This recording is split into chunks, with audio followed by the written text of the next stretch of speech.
Kali ini kita akan membahas tentang apa saja ciri-cirinya bila usaha Anda diguna-guna.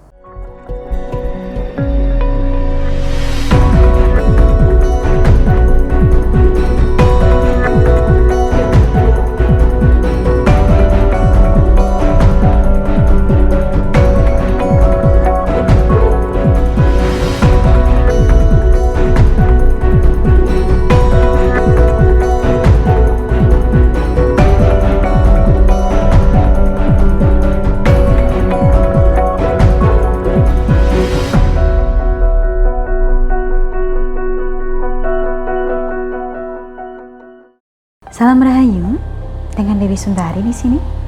Apa kabar Anda hari ini? Semoga selalu sehat dan selalu diberikan kemudahan dalam segala hajat. Kali ini kita akan membahas tentang apa saja ciri-cirinya bila usaha Anda diguna-guna atau terkena pengaruh sihir dengan ilmu hitam sehingga tidak laku, sepi pembeli, atau bahkan bangkrut sama sekali.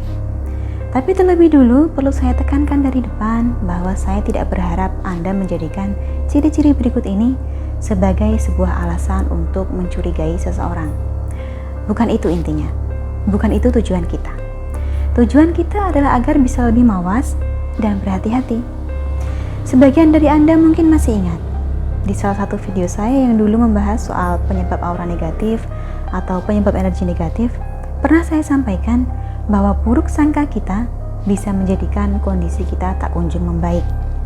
Itulah mengapa tidak sebaiknya kita buru-buru berburuk sangka. Lebih baik diamati dulu benar-benar. Bila memang baru 1 atau 2 pertanda yang Anda rasakan, jangan langsung mengasumsikan sebagai guna-guna dari orang. Tetapi bila semua pertanda berikut ini memang muncul, maka sewajarnya Anda waspada. Setidaknya ada 7 pertanda usaha kita terkena guna-guna. Apa saja? Yang pertama, usaha kita ini mendadak sepi, padahal dulunya ramai. Tetapi dalam waktu yang terbilang singkat, pembeli jadi semakin jarang menampakkan diri. Atau bahkan yang tadinya jadi pelanggan kita, malah sekarang hilang sama sekali. Apakah semua kondisi sepi itu pasti disebabkan guna-guna? Tentu saja tidak. Persaingan itu wajar. Perubahan zaman itu wajar. Kondisi krisis juga wajar. Tidak bisa kita menyalahkan guna-guna setiap kali usaha kita menghadapi tantangan.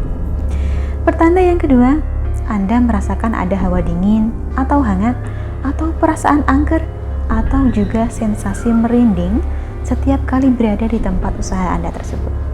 Yang mana sensasi-sensasi ini tidak dapat Anda jelaskan dari mana asalnya. Pertanda ketiga, mendadak ada banyak binatang yang tidak seharusnya muncul di tempat usaha Anda. Termasuk contohnya lalat, lintah, belatung, lipan, dan lain-lain. Pertanda keempat, khusus untuk Anda yang usahanya adalah berdagang makanan, maka makanan yang Anda tawarkan entah mengapa terasa tidak enak dan cepat sekali basi. Pertanda kelima, Anda mencium bau wewangian yang aneh di tempat usaha Anda tersebut. Wanginya ini tidak lazim, jadi kadang tercium sepintas lalu, kemudian hilang beberapa saat, dan kemudian muncul kembali. Pertanda keenam, tempat usaha Anda seperti tidak terlihat orang. Anda buka seperti biasa, tetapi orang lain tidak bisa melihatnya, apalagi mampir. Jadi mereka hanya lewat saja, lalu lalang seolah toko Anda tidak buka. Pertanda terakhir atau yang ketujuh, adalah karyawan Anda menjadi lesu dalam bekerja, malas, tidak semangat, dan bahkan pekerjaannya sering tidak benar. Bila semua pertanda ini Anda alami, maka tidak ada salahnya Anda berhati-hati. Lebih baik segera ditangani daripada kondisi kita semakin berlarut-larut. Seringnya, ketika dibiarkan begitu saja, lambat laun bukan hanya usahanya yang jadi mati. Rumah tangga pun ikut-ikutan tidak harmonis lagi. Dengan pasangan sering bertengkar, sering ribut, padahal penyebabnya sepele saja. Nah, untuk mengatasinya sendiri seperti apa? Terlebih dulu perlu kita ketahui yang namanya guna-guna ini bagaimana. Guna-guna itu beda dari santet, beda dari teluh, dan beda dari tenung juga. Perbedaannya adalah guna-guna itu menggunakan sarana. Ada medianya, ada barangnya, berupa sesuatu, apapun itu, yang ditinggalkan secara fisik di tempat usaha Anda. Maka untuk menghilangkan guna-guna, yang perlu kita lakukan adalah membersihkan tempat usaha kita dulu. Seluruhnya, seutuhnya tanpa terkecuali. Pastikan benar-benar bersih dan terawat baik. Baru setelah itu, tempat usaha kita ruat. Ruat artinya lepas. Diruat artinya dilepaskan atau dibersihkan dari hawa buruk yang menyebabkan keburukan pula. Jadi fungsi ruatannya ini adalah untuk menghilangkan pengaruh guna-guna itu tadi setelah barang pembawa guna-gunanya tadi kita bersihkan. Setelah tempat usaha diruat, pengaruh buruknya sudah tidak ada, langkah terakhir adalah memagari tempat usaha Anda secara spiritual, agar lain kali hal semacam ini tidak terjadi lagi. Jadi totalnya ada 3 langkah. Kita bersihkan secara fisik, kita bersihkan juga secara spiritual, dan terakhir kita pagari. Lebih jelasnya, bila Anda ingin tahu secara persis bagaimana melakukan pembersihan dan pemagaran usaha ini, bisa hubungi nomor yang tercantum di layar. Semoga berkah dan manfaat untuk Anda. Akhir kata, sebelum menutup video ini, sekali lagi saya berkewajiban untuk kembali mengingatkan Anda agar menghilangkan prasangka buruk.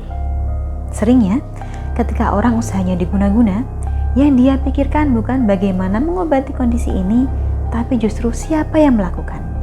Kenapa ia melakukan dan bagaimana cara membalasnya. Padahal sekali lagi, bukan itu intinya. Pikiran-pikiran semacam itu hanya akan membuat Anda menuduh dan berburuk sangka. Ketika kita menuduh orang, pikiran buruk ini akan menjadikan kondisi kita semakin tidak tertangani. Jadi tidak ada gunanya kita bertanya-tanya ini ulah siapa. Yang perlu kita pertanyakan adalah kita harus berbuat apa agar kondisi ini membaik. Ingat, semua hal itu terjadi atas kehendak Tuhan. Bila Tuhan tidak menghendaki, tidak akan terjadi. Jadi sebaiknya yang menjadi prioritas Anda saat ini adalah bagaimana mengobatinya dan mencegahnya datang kembali, bukan siapa yang melakukan. Dari saya cukup sekian, semoga menjadikan wawasan. Terima kasih telah menyaksikan. Sampai jumpa di kesempatan selanjutnya dan salam rahayu.